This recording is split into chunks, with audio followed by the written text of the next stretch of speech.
Should the Flipper Zero be banned? A lot has been said about the software and how it's being used. In terms of the hardware, X-Ray reveals it's just a combination of components already available, just put together in a small form factor with incredible engineering. Let's take a look inside with X-Ray. What stands out immediately is how tightly the electronics are organized. Instead of one large empty enclosure with a few simple parts, the internal layout is compact and deliberate. The main circuit board takes up most of the usable space, with the battery, display buttons, and antennas all arranged around it. The first thing to look at is the board density. For a handheld device, the Flipper Zero has a lot going on. You can see multiple functional regions packed onto the PCB, each supporting a different communication method or interface feature. That is what makes this device interesting from an engineering perspective. It's not just one radio. It's a collection of radios and interfaces placed close together without turning into a mess of interference, wasted space, or unnecessary complexity. One of the most important design challenges in a device like this is the antenna placement.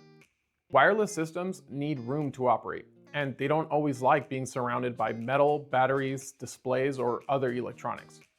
Under X-Ray, antenna structures and board edge features become easier to understand because you can see how the designers reserve space around the critical RF areas. Check out the sub-gigahertz antenna at the edge of the board here. It helps the device communicate reliably while still keeping the enclosure small. The battery is another major feature. In a device like this, the battery competes directly with electronics for internal volume. Under X-Ray, you can see how the battery occupies a defined portion of the enclosure, while the main PCB carries most of the device intelligence. That separation is important. It keeps the power source physically organized while allowing the board to remain serviceable and compact. The display and button layout also become more interesting under X-Ray. From the outside, the Flipper Zero has a simple interface.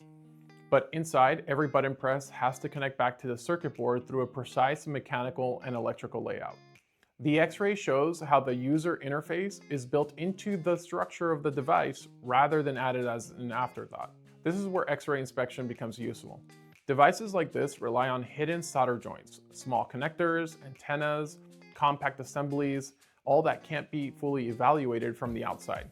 A visual inspection can only show whether or not the case and positioning looks correct. That matters because compact electronics leave very little room for error. As devices become smaller and more capable, the Flipper Zero is a good example of that trend.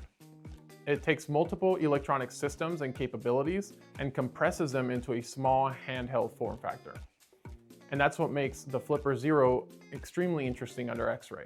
Not because the device is large and powerful, but because it shows how much functionality can be packed into a pocket-sized product.